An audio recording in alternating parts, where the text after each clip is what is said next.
aqui, Mariana Lescano. A bomba explodiu. Foi revelada a farsa que a esquerda impôs no mundo todo durante a pandemia. Esse cara aqui, ó, Antônio Fauci, presidente do Instituto de Infectologia dos Estados Unidos. Ele foi um dos homens mais poderosos do mundo durante a pandemia. O que ele falava era lei, era sinônimo de ciência e verdade. E ele influenciou muito medidas como lockdown, máscaras, obrigatoriedade de vacinas, proibição da cloroquina, da ivermectina e, principalmente, a perseguição a quem ousasse questionar ou discordar essas medidas. E agora, 5 anos depois, o diário dele, com mais de 1000 páginas, revelou ao mundo que a esquerda criou tudo isso e enganou o povo. Deixa eu te mostrar exatamente, ponto a ponto, o genocídio que a esquerda promoveu no mundo inteiro. A primeira farsa, pessoal, foi a origem do vírus. Enquanto diversos cientistas afirmavam que o vírus, ele tinha sido criado num laboratório chinês, o Antônio Fauci, publicamente, ele negava e dizia que isso era teoria da conspiração. Mas agora, no seu diário, ele confessa que estava mentindo. Talvez porque um instituto que ele dirigia financiava pesquisas naquele laboratório chinês. E a mesma falcatrua atingiu o tratamento precoce, com a ivermectina e com a cloroquina. O diário do seu Fauci mostrou que eles atuavam para proibir e impedir qualquer pesquisa ou estudo que comprovasse a eficácia desse tratamento, impondo à sociedade, além do terror, a obrigatoriedade de uma vacina que sequer o seu fabricante se responsabilizava pelos riscos e pelos efeitos colaterais. Lá nos Estados Unidos, o Fauci ele pediu à Casa Branca para censurar todos que contrariavam as suas orientações divinas, praticamente, sob pena de a comunidade acadêmica atacar o presidente dos Estados Unidos. E aqui no Brasil a coisa não foi diferente. Diversos médicos, como Roberto Zeballos, José Nasser e tantos outros, foram silenciados, processados, perseguidos e caçados por defender o uso da cloroquina e da ivermectina e também da vitamina D. Aqui em Porto Alegre, a coisa foi pior ainda. A justiça proibiu que médicos distribuíssem o tratamento precoce com a ivermectina e com a cloroquina nos postos de saúde de maneira pública para as pessoas, atendendo a um pedido de quem? Do PSOL. Sim, pessoal, os médicos que têm formação e competência para isso, eles foram proibidos de medicar os seus pacientes conforme eles entendiam ser o melhor, e os pacientes também aceitavam, porque juízes e políticos de esquerda, que até defendem o uso da maconha, diziam que o tratamento não funcionava e que não podia dar pro povo. Isso não viola só o exercício da medicina, isso é uma covardia extrema com o povo. E essa notícia aqui, ó, diz que a decisão do Poder Judiciário se deu pela falta de evidências baseadas em pesquisas. Só que eles proibiam as pesquisas, ou seja, proibiam os estudos, depois usavam a falta de estudos para justificar que eles estavam proibindo a sociedade de ter acesso a tratamentos que médicos recomendavam e que podiam dar certo.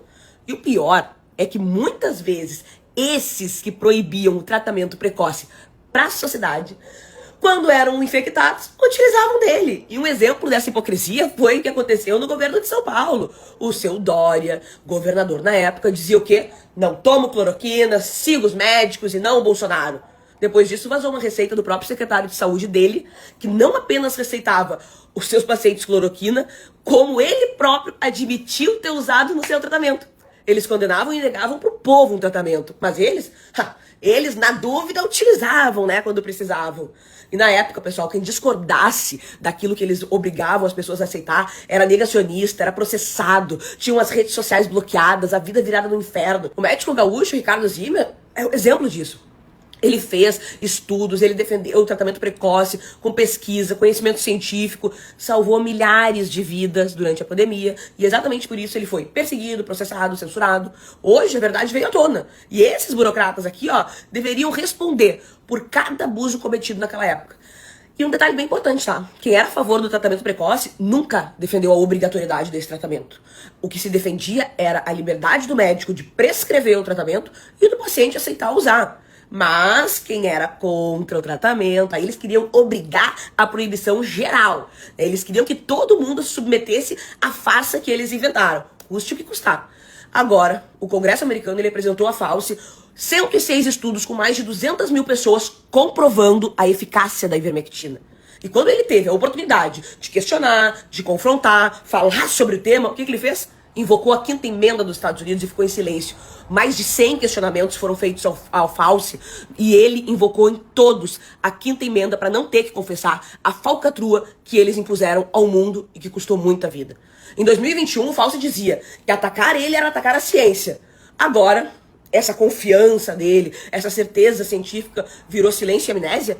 O diário dele também revelou que enquanto milhares de pessoas morriam no mundo, o Fauci ele comemorava a sua fama de guru da ciência, enaltecia a si próprio por ter saído nas principais revistas dos Estados Unidos. Ele escreveu que não é exagero que hoje ele é a pessoa mais famosa e comentada do país. E isso custando a vida de quem tivesse que custar. E pra quem acha que ele agiu sozinho, eu lembro que em 2025, o Biden, antes de sair da presidência, misteriosamente, ele concedeu a Fauci perdão preventivo amplo e inconstitucional por qualquer crime federal que ele tenha cometido desde 2014. Tá, agora a gente entendeu o porquê disso, né? Ah, Mariana, mas já aquelas medidas de distanciamento, essas foram importantes. Será mesmo? O diário do Fauci revelou que todas aquelas medidas de segurança, mínimo de 1,8 m, foram tirados de qual estudo? Nenhum. Ele disse que essa regra meio que apareceu. E aí eles usaram exatamente isso para fechar escolas, destruir empregos, prender inocentes. E quem duvidava disso aqui ou disso aqui era taxado de quê? Negacionista, antivida. A ciência, pessoal, assim como a democracia, ela pressupõe estudos, questionamentos, transparência, debate e principalmente correção de rumos. E foi tudo isso que a gente não viu durante a pandemia. A gente viu improvisações ideológicas que foram vendidos como uma ciência incontestável. Todo mundo que questionava era taxado de estar fazendo uma fake news. A verdade ela foi sufocada pela mentira. E quem orquestrou tudo isso ainda culpou as vítimas pelas consequências das suas falcatruas. Milhões de pessoas perderam a vida por causa de medidas impostas pela esquerda. E hoje se comprova que tudo isso foi uma farsa. E quem perguntava era censurado. Quem duvidava era negacionista. E quem desmentia eles era preso, da noite pro dia, como uma boa democracia que a gente vive no Brasil.